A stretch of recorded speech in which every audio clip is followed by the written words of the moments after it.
नमस्ते। कैसे हैं आप लोग? मैं उम्मीद करता हूँ कि आप लोग सब खैरियत से होंगे। एंड आज हम अपना सी प्लस प्लस का एक नेक्स्ट सेशन करने जा रहे हैं। आज हम जिस चीज़ पर बात करेंगे वो हैं variables and data types C plus plus में। चाहे आप किसी भी लैंग्वेज में चले जाएं, कोई भी फ्रेमवर्क यूज़ कर रहे हों या कोई भी टेक्नोलॉजी, तो दीज आर द थिंग्स जो हमेशा सेम रहने वाली हैं। सो जो आज का जो सेशन है वो बहुत ही इंपॉर्टेंट होने वाला है, बिकॉज सारी की सारी जो भी प्रोग्रामिंग लैंग्वेजेस हैं सारी की सारी इस पर बेस करती हैं। So without wasting much time let's get started. And इससे पहले काइंडली अगर आप लोगों ने मेरे चैनल को सब्सक्राइब नहीं किया हुआ तो काइंडली कर दें। I am putting all my efforts कि आप लोगों को चीज़ें सही से सही समझ में आ जाएँ, तो काइंडली वीडियो को सब्सक्राइब कर दें, लाइक एंड कमेंट करें। एंड अगर आपका कोई दोस्त है जो सी प्लस प्लस को सीखने में इंटरेस्टेड है तो काइंडली उसके साथ शेयर करें, because knowledge always increases with sharing. Okay, so शुरू करते हैं। So what is a variable? So variable ये कि आपको पता है कि जब भी हम प्रोग्राम अगर रन करते हैं, जैसे ये हम एक प्रोग्राम बना रहे हैं जैसे the C plus plus program, so जब भी ये एग्जीक्यूशन में जाता है तो it is first transferred into RAM. सही है। कंप्यूटर की दो टाइप्स की मेमोरी होती है, एक होती है फिजिकल, मींस जो मेन हमारी हार्ड डिस्क हो गई या एसएसडी हो गई, जहाँ पर हमारी मेन डेटा होती है, जैसे हमारी मूवीज़ हो गई, वीडियोज़ हो गए, मीडिया हो गए, या जो प्रोग्राम फाइल्स हैं जैसे ये एक्जी फाइल होगी विंडोज़ में, लिनक्स की जो सॉफ्टवेयर्स हो गए वो होते हैं। लेकिन जब हम इसको एग्जीक्यूट करते हैं तो ये क्या होते हैं कि ये शिफ्ट होते हैं रैम में। जो रैम होती है वो एक प्राइमरी मेमोरी होती है जो हमारे सीपीयू, जो सेंट्रल प्रोसेसिंग यूनिट कह लें, प्रोसेसर कह लें, उसके क्लोज होती है। सो व्हाट इट डज कि प्रोग्राम शिफ्ट होता है रैम में एग्जीक्यूशन के लिए। मीन्स के प्रोग्राम तब तक एग्जीक्यूट नहीं हो सकता जब तक वो रैम में नहीं है। हार्ड डिस्क से आप एग्जीक्यूट नहीं कर सकते, एग्जीक्यूट करने के लिए आपको रैम में चाहिए। तो अब रैम में ऑब्वियसली आप जब प्रोग्राम आपका चल रहा होगा तो आपके पास एक डेटा होती है, किसी ना किसी आप वो यूज़र की डेटा हो गई, लॉगिन डिटेल्स हो गए, तो कहीं ना कहीं आप उनको आपको स्टोर करना होता है। सो फॉर दैट पर्पस हमारे जो काम आते हैं वो वेरिएबल्स आते हैं। नाउ दीज वेरिएबल्स आप कह सकते हैं कि अगर आप मैथमेटिकल बैकग्राउंड से हैं तो वो जो मैथमेटिक्स वाले वेरिएबल्स हैं अ लिटिल बिट सेम, क्योंकि वो भी डेटा ही होल्ड कर रहे होते हैं। एक इक्वेशन होती है, लेकिन अगर हम उनको वैल्यू पुट करते हैं तो अगेन हमारे पास एट द एंड एक वैल्यू ही आती है। So how can we define the variable? So variable is a named memory location, because RAM क्या होते हैं कि रैम में हमारे पास एड्रेसेस होते हैं, एक लोकेशंस होती हैं। सही है। तो वेरिएबल क्या करता है कि वो जो लोकेशन है हमारी रैम में उसको एक नाम दे देता है। सही है। नाम कौन देते हैं? हम जो प्रोग्रामर्स हैं, हम जो डेवलपर्स हैं, हम खुद नाम देते हैं। पे ये जो रैम में ये लोकेशन है इसको मैंने ये नाम दे दिया। अब इसका मतलब ये नहीं है कि हमें एग्जैक्टली पता होगा कि वो लोकेशन कहाँ पर है। व्हाट इट डज़ कि ये जो ऑपरेटिंग सिस्टम है एंड दिस कंपाइलर ये हमसे ये चीज़ें जो है वो इनकैप्सुलेट करते हैं, एब्स्ट्रैक्ट करते हैं, एंड वी जस्ट डील के जो वो इंटरफेस प्रोवाइड करते हैं हम उसके ज़रिए खेलते हैं, वेरिएबल्स हम बना सकते हैं। सो ये एक वेरिएबल्स होते हैं। एंड वेरिएबल्स उसके बाद वेरिएबल्स के डिफरेंट डेटा टाइप्स होते हैं, बिकॉज सी प्लस प्लस में ये नहीं है कि आप एक वेरिएबल डिक्लेयर करो उसमें कोई भी डेटा डाल दो, जैसे नॉर्मली हम करते हैं वर्ड या एक्सेल में, तो एक कॉलम होता है तो हमें उसमें डेटा पुट कर रहे होते हैं। लेकिन सी प्लस प्लस में ऐसा नहीं है।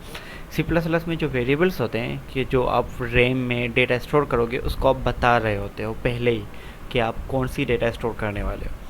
Suppose different types of data होती है। आप टेक्स्ट डेटा अगर स्टोर करना चाहते हो तो उसका एक डिफरेंट डेटा टाइप होगा। आप न्यूमेरिकल डेटा अगर स्टोर करना चाहते हो तो उसका एक डिफरेंट डेटा टाइप होगा।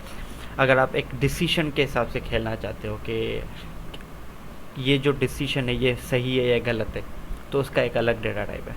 सही। सो आज हम जो होंगे वो बेसिक डेटा टाइप्स पे फोकस करेंगे, क्योंकि सी प्लस प्लस में डेटा टाइप्स बहुत ज़्यादा हैं। कुछ प्रिमिटिव टाइप्स होते हैं जो बेसिक्स होते हैं, कुछ ड्राइव्ड होते हैं, एंड कुछ स्ट्रक्चर्स वगैरह तो कुछ बहुत ज़्यादा एडवांस्ड होते हैं, एंड कुछ नॉन प्रिमिटिव्स होते हैं जो प्रिमिटिव्स को कंबाइन करके बनाए जाते हैं। तो आज हम नॉन प्रिमिटिव्स या ड्राइव पर फोकस नहीं करेंगे, हम बेसिक्स पर, जो हमारे बेसिक होते हैं उन पर फोकस करेंगे, जो प्रिमिटिव्स हैं। प्रिमिटिव्स मीन्स के जो बेसिक है, बेसिक डाटा टाइप। अब जो सबसे पहला है वो इंटीजर होता है। Now as we can see यहाँ पर एक शो भी कर रहा है ड्यू टू इंटेलिजेंस।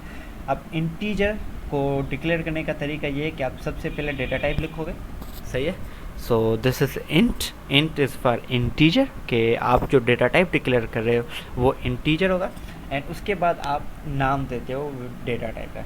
अब सपोज़ मैं जो है वेरिएबल बना रहा हूँ एज के लिए, कि भाई जो यूज़र होगा उसकी एज कितने साल की होगी, तो एज, एंड सपोज उसकी एज जो है वो 21 साल है, एंड देन सेमीकोलन।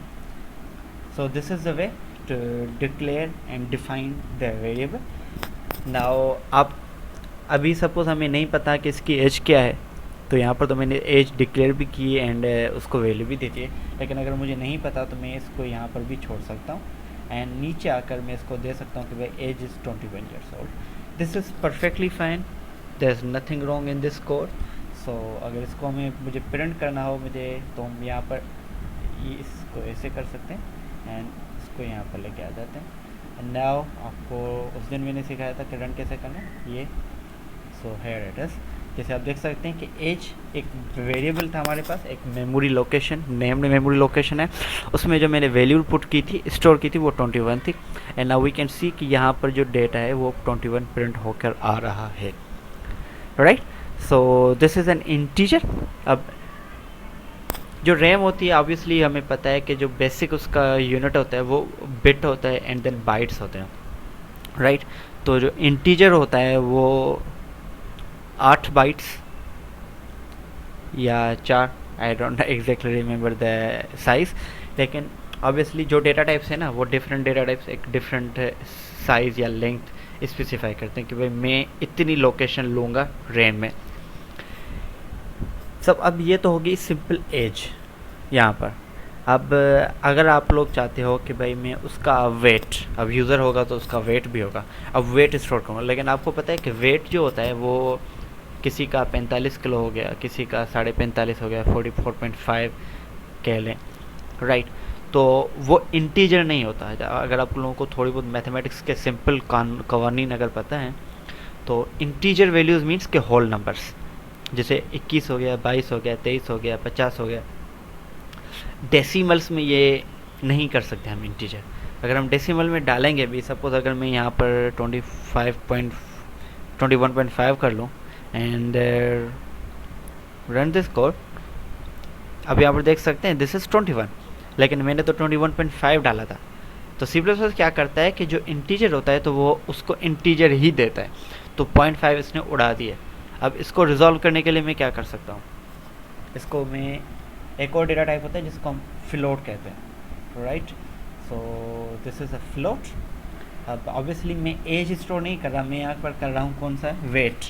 तो अब जो वेरिएबल है इसको मुझे चेंज करना पड़ेगा। तो VS कोड जो है एक शॉर्टकट देता है रीफैक्टरिंग के लिए, कि आप सारी जगह पर अगर इसको चेंज करना चाहते हो तो F2 अगर लिखोगे तो आप देखेंगे ये यहाँ पर ये आ गया। कैसे आप करोगे, F2 एंड देन आप इसको नाम दे दो। This is not related to C++, this is just related refactoring. कि आप अगर अपने कोड को रीफैक्टर करना चाहते हो, एक चेंज करना चाहते हो, तो हर जगह पर जाकर खुद करने से अच्छा है कि एक टूल है जो VS कोड प्रोवाइड कर रहा है तो उसको यूटिलाइज़ करो। अब अगर उसको मैं इंटर करूँगा तो आप देख सकते हैं कि जहाँ जहाँ पर भी वे एज यूज़ हुआ था वो चेंज हो चुका है। Perfect. So this is really good. Now यहाँ पर देख सकते हैं कि ये मैंने फ्लोट। अब फ्लोट क्या है कि फ्लोट जो डेटा स्टोर करेगा वो डेसिमल में स्टोर करेगा, राइट। इंटीजर सिर्फ न्यूमरिक वैल्यूज़, लेकिन जो होल नंबर्स थे वो स्टोर कर रहा था। अब फ्लोट जो होगा ये भी न्यूमरिकल ही है, डेटा टाइप है, लेकिन ये जो स्टोर करेगा वो होल नहीं बल्कि सॉरी जो डेसिमल्स हैं वो स्टोर करेगा। लेकिन इसका मतलब ये नहीं कि ये होल नंबर्स नहीं स्टोर कर सकता, ये दोनों कर सकता है। अब अगर इसको हम रन करेंगे यहाँ पर एग्जैक्टली यहाँ पर आप देख सकते हैं कि 21.5, तो इसने इसको बिल्कुल, अगर मैं इसको होल नंबर दे दूँ तो क्या होगा, let's check it out. Oh my god, I think sorry, इसको करते हैं अगेन। सो यहाँ पर 21 आ रहा है, तो आप होल नंबर्स या डेसिमल जो पॉइंट्स के साथ हैं आप वो दोनों फ्लोट में स्टोर कर सकते हो। अब फ्लोट की ही एक दूसरी टाइप होती है, मीन्स वर्जन आप कह लें, जो आप कहना चाहें, डबल। एक और डेटा टाइप होता है जिसको आप डबल कहते हैं।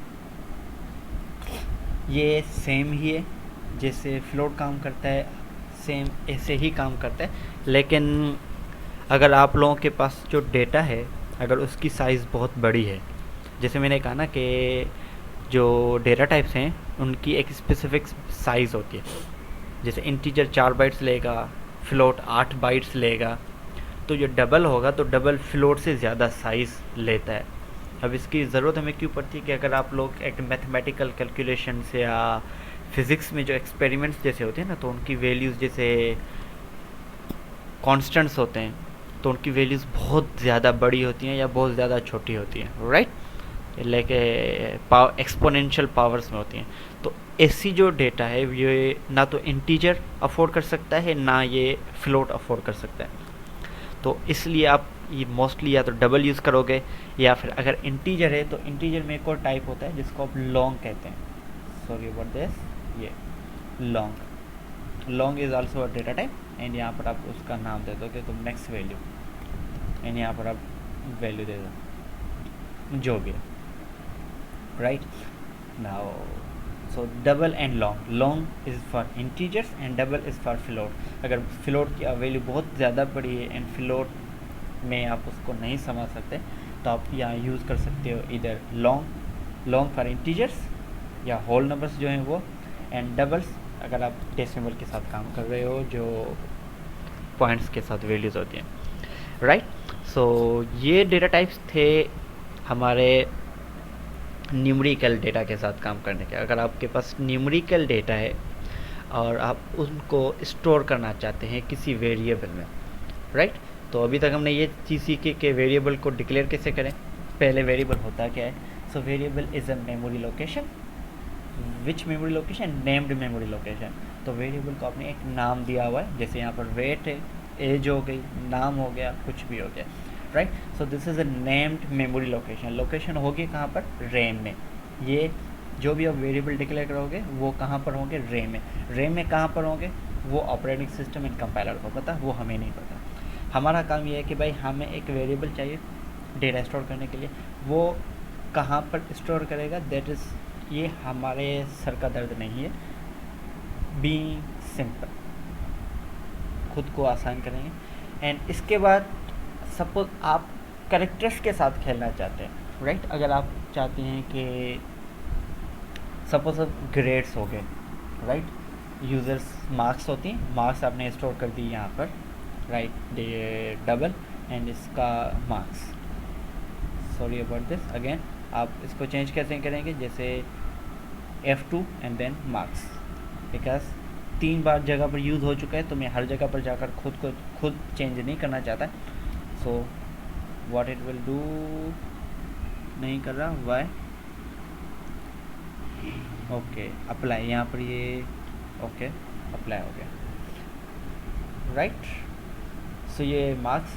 अब अगर आप ग्रेड असाइन करना चाहते हो तो ग्रेड एक कैरेक्टर का होता है ना, लाइक ए हो गया, बी हो गया, सी हो गया। Well I am not talking about A plus और बी प्लस, हम अज्यूम करते हैं फॉर सिंप्लिसिटी के grades A B C D होंगे, डबल कैरेक्टर्स वाले नहीं होंगे।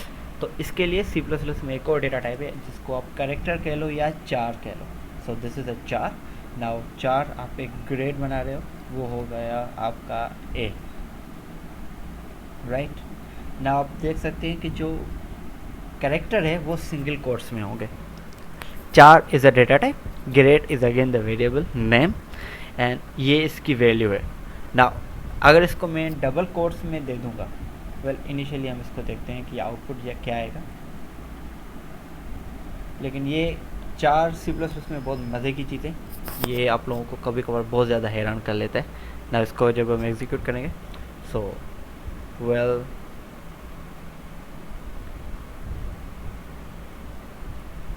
वेल इसने ये लाइन इंटेलिजेंस ने डाल दी, इसको हम रिमूव कर देते हैं, राइट। सो अब यहाँ पर क्या देख सकते हैं कि दिस इज़ ए। अब इसको हम फिर से रन करते हैं, right. So this is a. अगर मैं इसको डबल कोट्स में दे दूँ तो फिर क्या होगा? Okay, sorry about this. Now again okay, so यहाँ पर इंटेलिजेंस हमें खुद बता रही है कि हमारे कोड में एरर है। क्या एरर है? इसको अगर हम यहाँ पर देखेंगे तो ये कह रहा है कि a value of type const char can not be use to initialize an entity of type char. Now ये चार और ये चार में डिफरेंस है क्योंकि यहाँ पर ये एस्ट्रिक लिखा हुआ है। So I am not gonna put you into the difficult situation, लेकिन आप ये कर इसको अभी ऐसे कर लें कि ये एरे है ए के हिसाब से, right. So this is an array and ये इसको असाइन नहीं कर सकता। तो आप जब भी कैरेक्टर्स या चार के साथ काम करें तो आप ये हमेशा याद रखिएगा कि इसको सिंगल कोड डेटा टाइप चाहिए ना। इसको अगर हम बी असाइन कर दें तो यहाँ पर कोई मसला नहीं है, ओके। इसको हम रन करेंगे, सो यहाँ पर रन हो गया, दिस इज़ बी, हमारे पास आउटपुट बी आ चुका है। Now character B. नाउ एक कैरेक्टर की मज़े वाली चीज़, आई एम सॉरी लेकिन मैंने आप लोगों को अभी तक ऑपरेटर्स नहीं पढ़ाए हुए, तो हम इसको डिटेल में आगे पढ़ सकते हैं।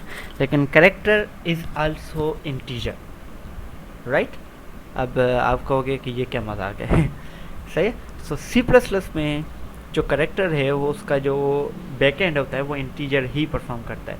क्यों? क्योंकि हमने बेसिक्स जो आईसीटी या कंप्यूटर हमने जब पढ़ा था तो हमें ये बताया गया था कि जो भी कैरेक्टर्स होते हैं वो ट्रांसफॉर्म होते हैं न्यूमेरिकल फॉर्म में। जैसे कैपिटल ए हो गया तो ये ए, इसका जो आस्की होता है हमें पता है कि इसका 65 है। स्मॉल ए हो गया तो इसका आस्की आई गेस 92 या कोई है, राइट। तो अगर मैं यहाँ पर suppose B is a character तो इसको मैं कुछ नेगेटिव कर सकता हूँ। तो this is a simple mathematician, I am mathematics, I am not doing anything fancy. So B minus A, तो ये हमारे पास अगर बी ए 65 है तो बी विल बी 66 एंड अगर माइनस बाइन करेंगे तो हमारे पास ग्रेड क्या आना चाहिए? It should be A. So let's check आता है या नहीं आता। Okay, so this is the magic. अब यहाँ पर देख सकते हैं कि हमने बी में 1 नेगेटिव किया तो हमारे पास ए आ रहा है। मीन्स के अब मैथमेटिक्स में हमें पता है कि जो जो न्यूमेरिकल ऑपरेशंस होते हैं, एडिशन, सब्ट्रैक्शन, डिलीशन, मल्टीप्लिकेशन, ये तो इंटीजर्स या न्यूमेरिकल डेटा टाइप पे परफॉर्म होते हैं, कैरेक्टर्स या स्ट्रिंग्स पे तो नहीं होते। लेकिन यहाँ पर आप देख सकते हैं कि मैंने बी से 1 माइनस किया तो हमारे पास ए आ रहा है। सो फॉर सिंप्लिसिटी आप ये याद कर सकते हैं कि जो चार डेटा टाइप है, char, this is treated as a numeric value and not a simple numeric. ऐसा नहीं कि आप डबल इसको ट्रीट करोगे, लेकिन it is treated as an integer. तो सी प्लस प्लस में चार इज़ आल्सो इंटीजर। अगर आप इसको b इज़ एन 66, अगर आप इसको 2 के साथ मल्टीप्लाई करें आप कर सकते हैं। एंड देन यहाँ पर देखें, सो दिस इज़ अब Y, because this is an ASCII and I don't know what is 132, right. तो लेकिन ऑब्वियसली जो 132 का आस्की, इसका ये आउटपुट यहाँ पर आ चुका है। Well I am not gonna put you in the difficulty again, let's make it simple. तो दिस इज़ अ चार में आप क्या स्टोर कर सकते हैं? Character data. अब कैरेक्टर आपका कोई भी हो सकता है, आप 0 भी कर सकते हैं, आप 9 भी कर सकते हैं, आपकी मर्ज़ी है, जो स्टोर करना चाहें आप कर सकते हैं, राइट। नाउ ये हो गए सिंपल। अब एक जो होता है वो होता है नॉन प्रिमिटिव। नाउ ये सारे के सारे जितने भी हमने पढ़े थे ये पढ़े थे प्रिमिटिव्स। ना प्रिमिटिव्स क्या है कि ये बेसिक है, ये किसी चीज़ से नहीं बने हुए, राइट। नॉन प्रिमिटिव्स टाइप्स उनको कहते हैं जो किसी के ज़रिए बने हुए होते हैं। अब उनमें जो बेसिक है, बिकॉज अभी आप एक सवाल दिल में कर सकते हैं कि यार ये तो ठीक है, लेकिन अगर मुझे एक यूज़र का नाम चाहिए तो वो ना तो मैं न्यूमेरिकल में स्टोर कर सकता हूँ, क्योंकि न्यूमेरिकल का आप तो देख रहे थे कि वो इंटीजर डबल को स्टोर नहीं कर रहा, तो टेक्स्ट कहाँ से करेगा? आपको अगर टेक्स्ट को स्टोर करना है तो चार यूज़ नहीं कर सकते, क्योंकि चार सिर्फ एक ही कैरेक्टर स्टोर कर सकता है और इससे ज़्यादा नहीं। अगर आप लोगों को किसी स्ट्रिंग या टेक्स्ट स्टोर करना है तो फिर आप क्या करोगे ना, उसके लिए हमारे पास एक डेटा टाइप होता है, this is a non primitive, ये एक ही नॉन प्रिमिटिव है जो हम पढ़ रहे हैं, this is N string, right, इसको स्ट्रिंग कहते हैं ना। हो यहाँ पर आप नाम दे दोगे, नेम वेरिएबल नेम है, जो रखना चाहो, यहाँ पर suppose this is Sajjad and यहाँ पर हो गया, okay. Now this is an only not primitive जो अभी तक हमने पढ़ा है, ओनली नॉन प्रिमिटिव सो फार,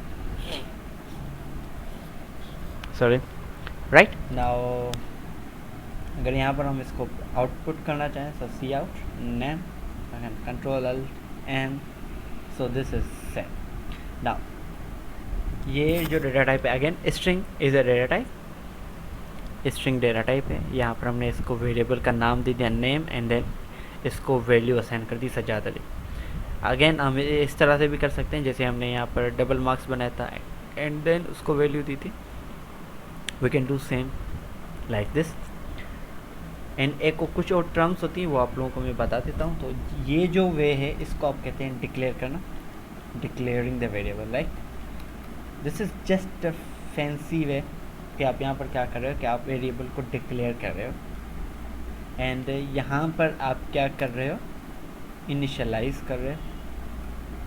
इनिशियलाइज मीन्स कि जब आप उसको वैल्यू दे रहे हो किसी भी वेरिएबल को, तो उसको आप कहते हैं कि अब मैं इसको इनिशियलाइज कर रहा हूँ, लाइक बिकॉज अगर आप पेपर देने जा रहे हो ना, तो if you are using this words, ये दिस जो क्या कहते हैं आप लोगों को terms like declaring, initialising, and अगर आप दोनों एक साथ कर रहे हो, जैसे ये हो गया ये हो गया, तो इसको आप कहते हैं define, like so define means के डिक्लेयर भी करो एंड इनिशियलाइज भी करो। इनिशियलाइज अगर आप डिक्लेयर इनिशियलाइज एक साथ कर रहे हो, जैसे ये हो गया जैसे ये है, तो आप यहाँ पर डिफाइन कह सकते हो कि I am defining the variable, right. Define means कि आप उसको डेटा टाइप दे दिया, आपने उसको वेरिएबल को नाम दे दिया, क्योंकि ये दोनों तो मस्ट चीज़ है ना। अगर आप वेरिएबल बना रहे हो तो आपको डेटा टाइप लाजमी देना है, एंड इसी वे में पहले डेटा टाइप होगा, राइट। तो वेरिएबल डिक्लेयर करने का तरीका, पहले डेटा टाइप वार वेरिएबल नेम, राइट। उसके बाद ऑप्शनल है कि आप उसको वैल्यू दे दो, लेकिन इट्स अ गुड प्रैक्टिस कि आप जब डिक्लेयर कर रहे हो तो उसी टाइम उसको वैल्यू दे दो। पर इसको वैल्यू कह लें, because I am not gonna make it कि बिकॉज 12 ही हो तो आप लोग समझोगे कि भाई ये वे न्यूमेरिकल को डिक्लेयर करने का तरीका। नो, ये किसी भी डेटा टाइप कोई भी वैल्यू तरीका यही होने वाला है। आगे चलकर हम नॉन पैरामीटर्स को डिटेल में पढ़ेंगे, ड्राइव्ड जो हम खुद बनाएंगे वो डेटा टाइप्स भी, वेरिएबल्स उनके भी बनाकर देखेंगे, तो वे आप देखोगे कि यही होने वाला है, चेंज नहीं होगा। वैल्यू चेंज हो सकती है लेकिन वे is gonna be 100% same, right. And now this is be not a declare, this is define again to use the terms. सही, उम्मीद है आप लोगों को समझ में आ चुका है। अगर आप लोगों को कोई भी प्रॉब्लम्स हैं, कोई चीज़ समझ में नहीं आई है, या आप चाहते हैं कि मुझे इसको किसी और वे में समझाना चाहिए, तो काइंडली आप नीचे कमेंट्स में मुझे अपना फीडबैक दें, and I would try my level best कि मैं आप लोगों की जो फीडबैक है उन पर पूरा उतरूँ एंड अच्छे से समझाने की कोशिश करूं कि आप लोगों को समझ में आ जाए, क्योंकि एट द एंड जो मेरा मोटिव है, जो मकसद है, वो ये है कि आप लोगों को चीज़ें समझ में आ जाएं। This is really important. C++ again मैं जो पहले बता चुका हूँ कि लॉजिक बिल्डिंग, अगर आप लोगों को लॉजिक बनानी है, अगर आप चाहते हो कि आपकी लॉजिक बहुत अच्छी हो, the C++ is the language. Python, JavaScript, Kotlin, ये लैंग्वेजेस आपकी लॉजिक बिल्डिंग में मदद नहीं करेंगे, क्योंकि वो सारी चीज़ें दे देती हैं। अगर आप इजीनेस के लिए जा रहे हो, एक जल्दी से कोई प्रोडक्ट बनाना चाहते हो, आप जा सकते हो। जावास्क्रिप्ट वेब डेवलपमेंट के लिए, कॉटलिन एंड्रॉयड एप्लीकेशन बनानी है, डार्ट हो गई तो क्रॉस एप डेवलपमेंट बनानी है, क्रॉस एप्लीकेशन जो iOS एंड्रॉयड सब पे चले।